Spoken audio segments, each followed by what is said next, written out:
partirons du 4e verset. Nous lisons au nom du Seigneur. Dites à ceux qui ont le cœur troublé, prenez courage, ne craignez point. Voici votre Dieu. La vengeance viendra. La rétribution de Dieu. Il viendra lui-même et vous sauvera. Alors s'ouvriront les yeux des aveugles. S'ouvriront les oreilles des sourds. Alors le boiteux sautera comme un cerf. Et la langue du muet éclatera de joie. Car des eaux jailliront dans le désert. Amen. Et des ruisseaux dans la solitude. Les mirages se changera en étang. Et la terre de sécher en source d'eau. Que le Seigneur ajoute des bénédictions à l'écoute de sa parole.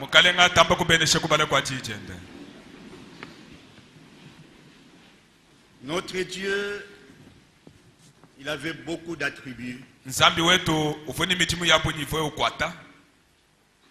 Il était le guérisseur.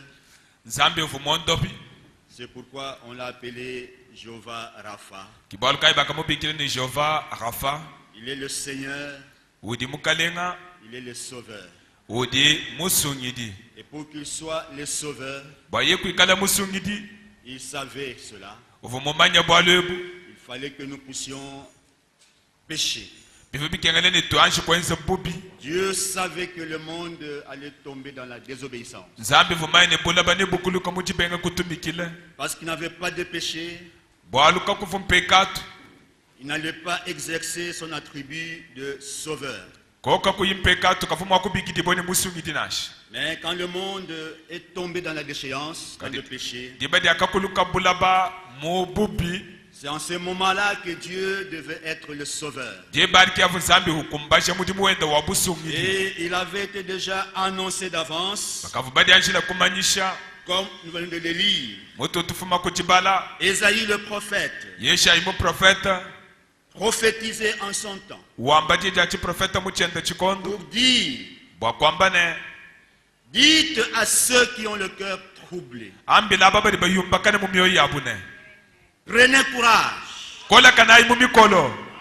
ne craignez rien, voici votre Dieu. Nous sommes les enfants de Dieu et nous n'avons rien à craindre. Notre Dieu s'occupe de nous. Notre Dieu prend soin de nous. La vengeance viendra. La rétribution de Dieu. Il viendra lui-même et vous sauvera. Le sauveur de l'humanité, c'est lui qu'on appelle Jésus-Christ. Il n'est pas seulement le Fils de Dieu, mais il est aussi Dieu lui-même. C'est le Dieu créateur qui est devenu un homme pour sauver les hommes. Dieu est devenu l'un de nous. Il viendra lui-même. C'est Jésus-Christ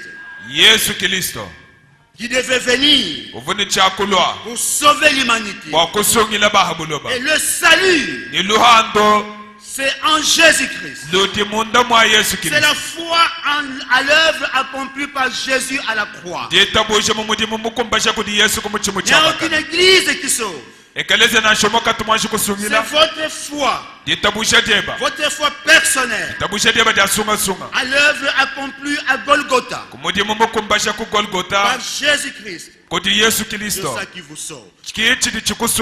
Toute la confusion que nous avons aujourd'hui dans le monde religieux, c'est à cause des dénominations, c'est à cause des organisations.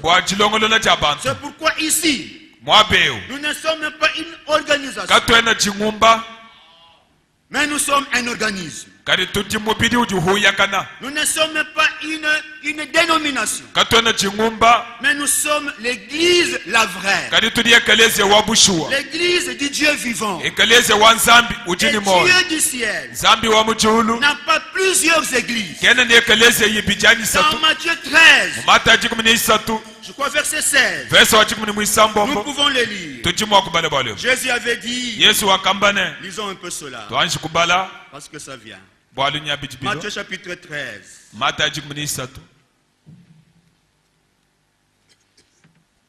Non, Matthieu 16. Quand Jésus entrait dans le territoire de Césarée de Philippe, alors on lui a demandé,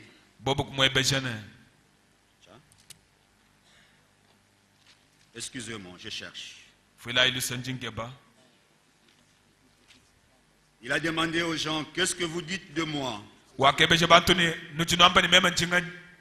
Et ils ont commencé à dire, les uns disent que tu es Élie, les uns disent que tu es ceci, les autres disent que tu es cela. Alors il leur demanda, et vous, vous qui me suivez, que dites-vous que je suis? C'est Matthieu 16. 13, voilà, merci bien. Jésus étant entré dans le territoire de Césarée de Philippe, demanda à ses disciples, qui suis-je au dire des hommes? Moi, le Fils de l'homme. Il répondit, les uns disent que tu es Jean-Baptiste, les autres Élie, les autres Jérémie, ou l'un des prophètes. Et vous leur dites-il, dites-vous que je suis? Simon Pierre répondit, tu es le Christ, le Fils du Dieu vivant. Amen. Amen. Jésus reprenant la parole dit, heureux Simon, fils de Jonas, car ce ne sont pas la chair et le sang qui t'ont révélé cela, mais c'est mon Père qui est dans le ciel. Et moi je te dis que tu es Pierre, et sur ce roc je bâtirai mon église, et le porte du séjour des morts ne prévaudront point contre elle. Sur ce roc, le roc de la révélation de qui est Jésus, je bâtirai mon église. Jésus n'a pas plusieurs églises. Il n'a qu'une seule église. C'est l'église du Seigneur Jésus-Christ, l'épouse de Jésus-Christ, qu'il va bientôt venir prendre. Et par la grâce de Dieu, nous croyons que dans cette ville, nous sommes cette église. L'église, Paul dit, l'église, c'est l'appui et la colonne de la vérité. Lorsque, vous savez, au jardin d'Éden, il y a eu seulement un petit rien.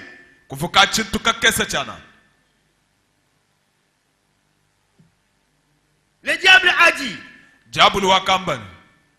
vous ne mourrez point. Mais Dieu avait dit, les jours où vous en mangerez, vous mourrez. Mais le diable vient, lui, il ajoute pas. Et aujourd'hui, personne ne fait un jour de vie. Parce que pour le Seigneur, un jour, c'est comme 1000 ans. Et 1000 ans sont comme un jour. Et Adam n'a même pas fait 1000 ans. Et il en est mort. Et aujourd'hui encore, bien-aimés frères et sœurs, nous veillons sur la parole de Dieu. C'est pourquoi vous devez prier pour vos serviteurs. Pour que nous restons dans les Écritures.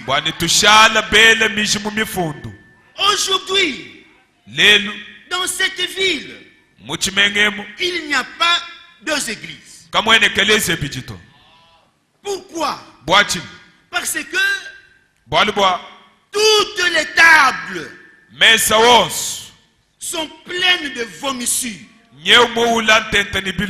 Lisons cela dans Ésaïe 28. Toutes les tables, verset 8. Toutes les tables sont pleines de vomissures, d'ordures. Il n'y a plus de place. Et aujourd'hui, toutes les dénominations, en commençant par la mère catholique, sont disqualifiées. Dans ces organisations-là, dans ces dénominations-là, il y a des enfants de Dieu. Mais le système en soi est en dehors de la volonté de Dieu. Et ces enfants de Dieu qui sont là, un jour, ils doivent sortir. Le Seigneur connaît le sien. Nous aussi, la Bible dit, nous aussi, nous étions de leur nombre. Mais un jour, nous avons entendu la voix de la mère aigle pour nous dire, vous n'êtes pas des canards, vous n'êtes pas des poussins, vous êtes des aiglons. Étendez vos ailes, battez-les très fort et sortez. Nous sommes sortis. Dieu connaît ses enfants avant la fondation du monde. Et le Seigneur n'empêchera aucun. Tous ceux qui sont de Dieu écouteront la voix de Dieu et l'accepteront. Ils sortiront et viendront ici. Vous savez, avant la venue du Seigneur, lors de sa première venue, il y a eu un recensement. Le roi César Auguste avait ordonné un recensement. Et chacun devait rentrer dans sa ville pour se faire recenser. C'est ainsi que Joseph et Marie, ils sont rentrés dans leur ville pour se faire recenser. Cela arrivera encore. Le Seigneur va faire quelque chose. Il y aura un boycott qui fera que tous les enfants de Dieu, tous les élus auront la même foi.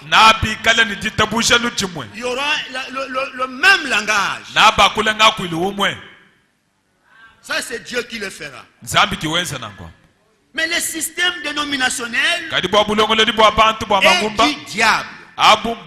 Et aujourd'hui, dans toutes les dénominations, nous pouvons dire c'est Ichabod. Ichabod. Ichabod. Oui, c'est un mot de la Bible. Ichabod. C'est-à-dire la gloire n'est plus. La gloire de Dieu n'y est pas. Tout ce qu'on prêche là. La Trinité.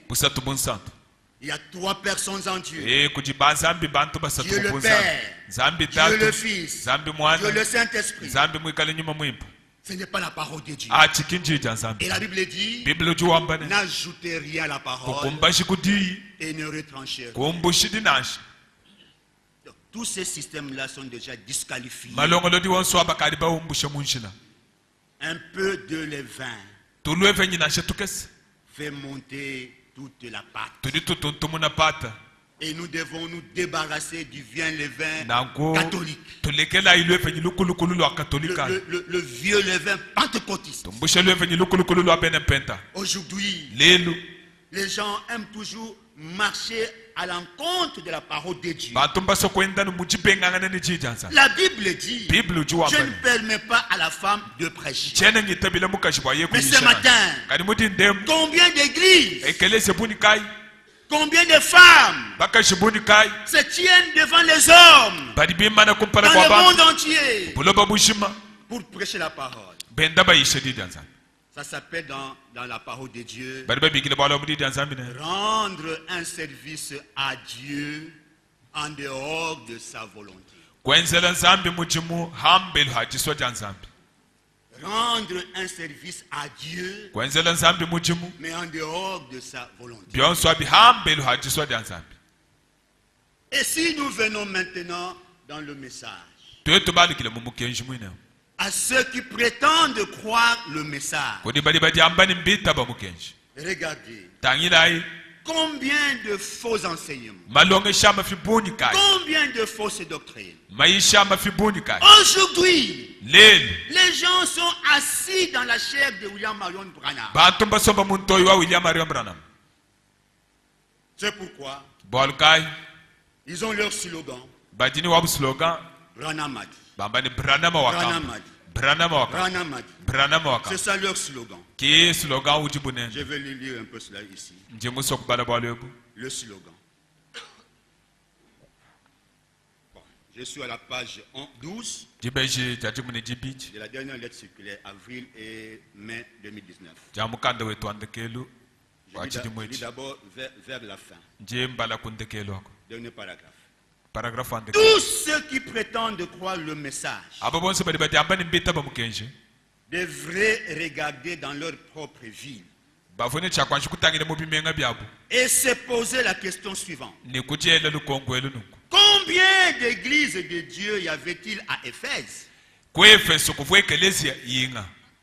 à Corinthe, à Philadelphie et à Laodicée? Quand on écrivait aux saints qui sont à Éphèse, aux saints qui sont à Corinthe, aux saints qui sont à Laodicée, c'était des villes comme la ville de Mbushima. Alors, y avait-il combien d'églises? Il y avait qu'une seule église. C'est à cette église-là que les lettres ont été adressées. Si aujourd'hui il y a plusieurs églises du message dans une même ville, alors quelque chose ne va pas. Quelque chose ne va pas. Le temps est venu pour que le jugement commence dans la maison de Dieu, qui est l'église du Dieu vivant. Pas les églises. L'église du Dieu vivant. La colonne et l'appui de la vérité. 1 Timothée 3,15. Maintenant je suis à la même page au premier paragraphe. Malheureusement, Surtout pendant ces 40 dernières années. Des frères qui n'ont pas reçu d'appel apparaissent. Ils exposent leur propre doctrine et attirent des disciples à leur suite utilisant le slogan « Le prophète a dit ». Branham a dit. Branham a dit. Ainsi, dans de nombreuses villes, il y a différents groupes de soi-disant groupes du message qui ont émergé, lesquels suivent leurs chefs. Leurs chefs respectifs avec ses enseignements.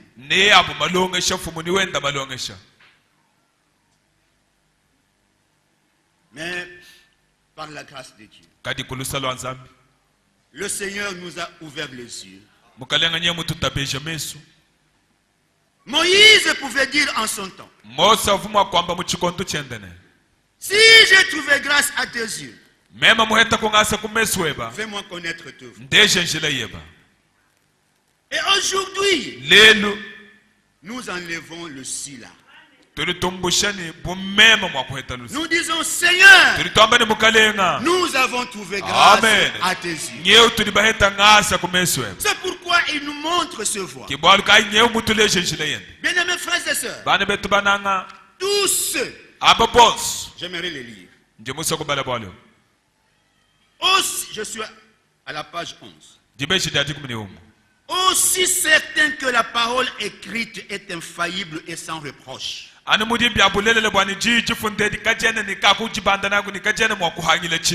De même, l'épouse de l'agneau, qui croit maintenant la parole révélée de Dieu,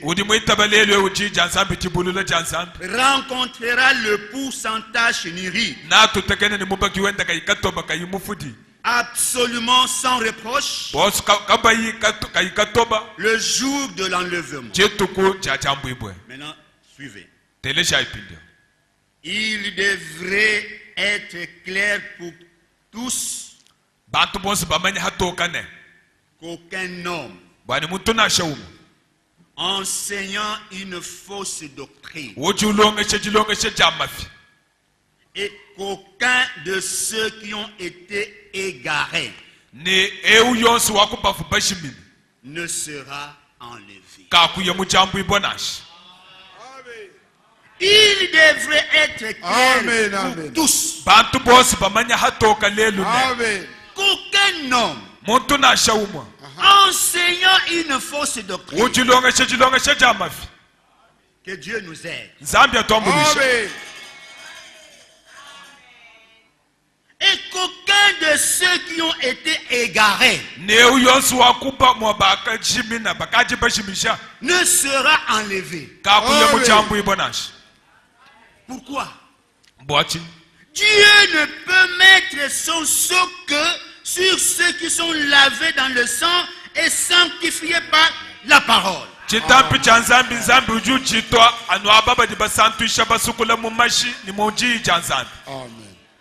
Tout ce qu'on appelle message n'est pas message. Même si vous entendez, Branham a dit, Branham a dit, non, ce n'est pas la vérité. D'abord, Branham n'a rien dit. Le message n'est pas le message de Branham. C'est le message de Dieu envoyé à son épouse. Branham n'était que la bouche, l'instrument que Dieu utilisait pour parler à son peuple. Parce que la parole de Dieu vient toujours par la bouche des prophètes. Dieu parle par ses prophètes. Ce n'est pas l'homme qui parle, mais c'est Dieu qui utilise l'homme pour parler à son peuple. Mais aujourd'hui, Branham a dit. Mais ce qu'ils disent là, Branham n'a pas dit ça. Le septonnaire, Dieu, dans la bouche de Branham, il a dit, n'en faites pas un isme. N'en faites pas une doctrine. Mais vivez la vie de bons chrétiens. Pendant 7 jours, du 7 au 24 mars, 63 jours par jour, Branham était dans la chambre, recevant de Dieu la révélation. Arrivé au 7e soir, j'ai vu cela passer devant moi en toute vitesse. Je l'ai écrit. Comme c'était dit à Jean. Et ce n'est pas écrit. Et ce n'est pas révélé. Dieu ne montre pas tout à ses prophètes. Mais aujourd'hui, c'est pourquoi, frère bien-aimé, la Bible ne ment pas. La Bible dit beaucoup d'appelés, peu d'élus. Nous devons nous efforcer pour que nous soyons dans ce petit troupeau là. Dans lui il est dit, réjouissez-vous petit troupeau, car votre Père a jugé bon de vous donner le royaume. Aujourd'hui, beaucoup de gens, ou beaucoup peuvent dire, dans cette ville, nous ne croyons pas au tonnerre. Nous ne croyons pas au tonnerre. Et nous sommes derrière Frère Franck. J'entends parler. Mais, est-ce qu'ils suivent le conseil de l'homme de Dieu? Une église n'a jamais commencé par une division. Amen. Si vous voulez une église, commencez par la parole de Dieu. Et là où Dieu a déjà ouvert les portes, la Bible dit, quand Dieu ouvre la porte, personne ne peut la fermer. Et quand Dieu a déjà mis sa parole là-bas, vous tous qui viendrez, mettez-vous là-bas. Alléluia. Rejoignez-vous là-bas.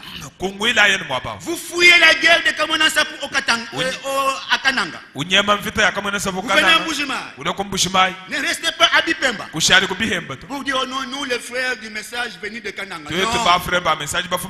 Pourquoi le message est devenu comme des business. Amen. Ils se sont fait des chefs. Et les gens suivent leurs chefs respectifs. Et nous avons vu les gens qui ont suivi les soi-disant, ce sont nos brebis. Lors de l'exode de beaucoup de nos frères vers le Katanga, vers Kinshasa, beaucoup de pasteurs d'ici ont créé des succursales à Kinshasa, à Lubumbashi. Mais avant l'exode, quand ils partaient à Kinshasa, ils avaient des églises, l'église des sœurs, où ils avaient prêché. Maintenant ils ont vu que beaucoup de soi-disant leurs brebis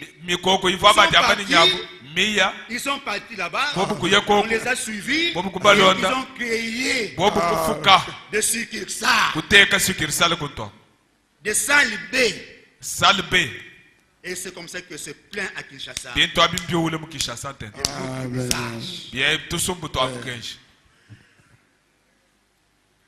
Non. Mais pour nous ici, vous savez, depuis tous les temps, quand les frères partent, ils vont à Lubumbashi, on leur dit allez dans notre église sœur. Vous allez à Kinshasa, on vous dit allez dans notre église sœur. Parce que dans notre foi, et selon la parole de Dieu, une seule église dans chaque ville. Vous n'allez pas piquer une crise de colère. Un jour, Ngoma pique une crise de colère. Et vous aussi, vous allez me suivre. Mais non. Vous n'avez jamais compris. Quand quelqu'un pique la crise de colère, laissez-le partir. Vous restez dans la direction de la parole de Dieu.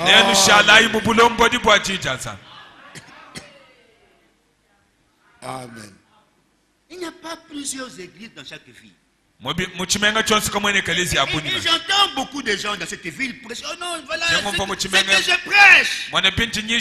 C'est ce que Ewald de Frank prêche. Mais Ewald de Frank prêche. C'est que la Bible dit dans une ville, une seule église. Ce n'est pas ceux qui me disent Seigneur, Seigneur qui entreront au ciel. Mais ce sont ceux-là qui font la volonté de Dieu. Faire la volonté de Dieu, c'est croire ce que Dieu dit et la mettre en pratique. Dieu fera que tous ces élus soient ensemble. Il avait déjà dit, prédit cela par la bouche de son prophète, il y aura le boycott qui fera que il y aura un mouvement. Même si vous êtes ici, si vous n'êtes pas de Dieu, vous serez recensés. Amen. Vous serez recensés, c'est vous. Parce que ce sera une action de Dieu. Chacun sera recensé dans sa propre ville. Et notre ville, c'est la parole de Dieu. Ceux qui sont de Dieu, à l'avènement du Seigneur Jésus-Christ, seront trouvés dans la parole de Dieu. Amen. Amen. Ainsi, le Seigneur devait venir. Ça a été annoncé.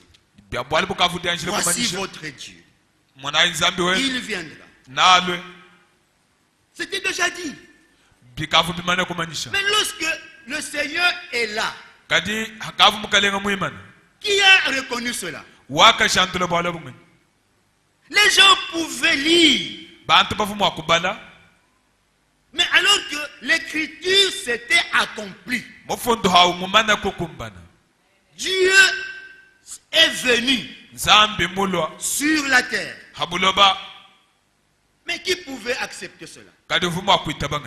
Parce que quand il est venu, Ésaïe 7, verset 14, l'avait aussi annoncé. Comment cela devait s'accomplir? Ésaïe chapitre 7, verset 14. C'est pourquoi le Seigneur lui-même vous donnera un signe. Voici la Vierge deviendra enceinte. Elle enfantera un fils. Et lui donnera le nom de Manuel. Alléluia. Et Emmanuel veut dire Dieu avec nous. Et on a vu une jeune fille, une vierge, fiancée à Joseph, du nom de Marie. qui par l'action du Saint-Esprit, est devenue enceinte et a enfanté Jésus. Mais c'est Jésus, quand on le regardait, on voyait un enfant adultéraire. Et pourtant, c'était Dieu venu en chair. C'est comme quand Moïse regardait les enfants d'Israël. Il voyait le peuple de Dieu. Mais Pharaon, quand lui regardait, il voyait des esclaves hébreux. Tout dépend de la manière dont vous regardez. Et Jésus est venu. Il a accompli la rédemption. Selon les Écritures. Tel que cela était écrit, les gens venaient, mais avant sa venue, il avait été annoncé la venue de Jean-Baptiste comme précurseur de sa venue. C'est toujours Ésaïe qui le dit. Ésaïe 40, verset 3. Une voix crie: préparez au désert le chemin de l'Éternel. Aplanissez dans les lieux arides une route pour notre Dieu. C'était déjà annoncé. Mais qui avait cru? Et ce que Ésaïe avait dit, c'était l'accomplissement de Malachie chapitre 3, verset 1er. Et verset 1er, mais le premier paragraphe, la première phrase: voici, j'enverrai mon messager. Il préparera le chemin devant moi. Point. Ça, c'était Ésaïe 40, verset 3. C'était Jean-Baptiste. C'est pourquoi quand nous lisons la Bible, ce n'est pas un journal. Et la grâce que Dieu nous a faite, c'est qu'aujourd'hui, nous pouvons reconnaître les Écritures qui se sont déjà accomplies et celles qui doivent s'accomplir. Les promesses déjà accomplies et les promesses qui doivent s'accomplir. Malachie 3, verset 1er. Ce verset s'arrête, dit l'Éternel des armées. Mais la phrase suivante là, du même verset, j'ai lu cela. Et soudain, entrera dans son temple le Seigneur que vous cherchez et le messager de l'alliance que vous désirez. Voici, il vient, dit l'Éternel des armées. Cette suite ici, du même verset, il s'agit d'une autre prophétie.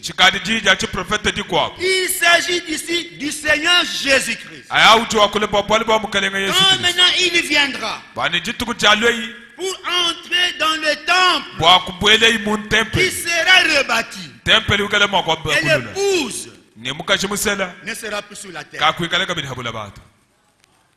Mais c'est le même verset. Malachie 3, verset 1er.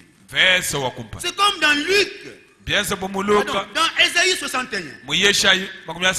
Quand le Seigneur a lu l'Écriture, il dit: aujourd'hui, cette Écriture, cette portion s'est accomplie. Mais l'autre partie, le jour de vengeance n'est pas encore là. C'est la grâce que le Seigneur nous a faite. Pour que nous puissions reconnaître les prophéties du jour qui sont en train de s'accomplir sous nos yeux et celles qui sont déjà accomplies. Jean et le Seigneur Jésus-Christ est venu. Il a prêché.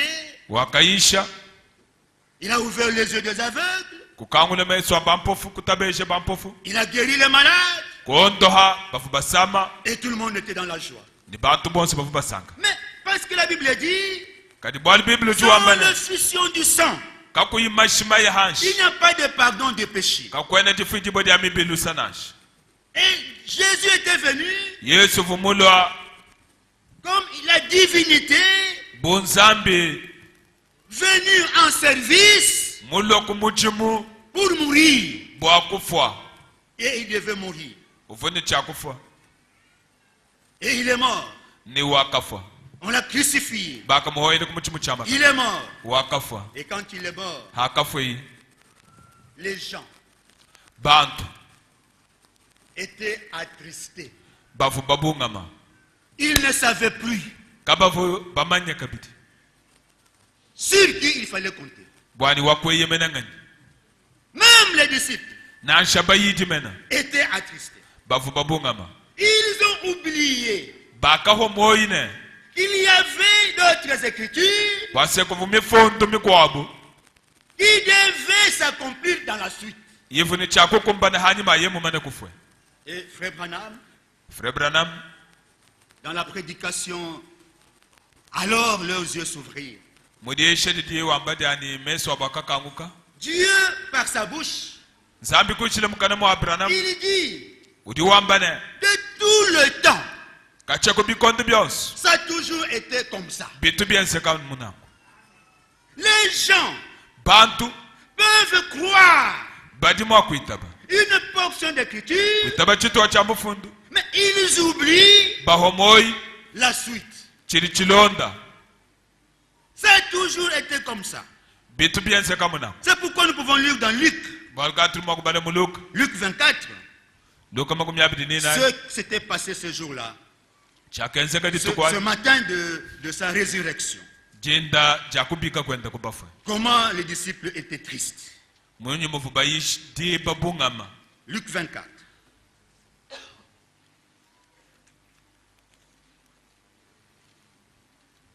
Commençons par le verset premier. Mais nous allons sauter pour atteindre le point que nous voulons atteindre. Le premier jour de la semaine, ils se rendirent au sépulcre. De grand matin, portant les aromates qu'ils avaient préparés. Ils trouvèrent que les pierres avaient été roulées de devant le sépulcre. Et étant entrés, ils ne trouvèrent pas le corps du Seigneur Jésus. Alléluia. Amen. Ils n'ont pas vu le sépulcre. Ils n'ont pas vu le corps. Oui. Mais ils ont oublié que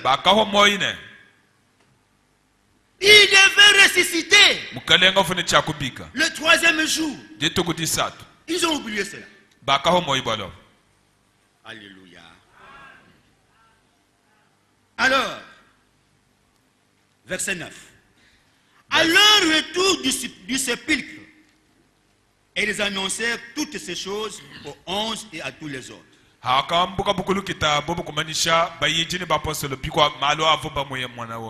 Verset 13. Et voici ce même jour, deux disciples allaient à un village nommé Emmaüs, éloigné de Jérusalem de 60 stades. Et ils s'entretenaient de tout ce qui s'était passé. Oh, frères et sœurs, il est bon quand les enfants de Dieu se rencontrent qu'ils puissent s'entretenir des choses de Dieu.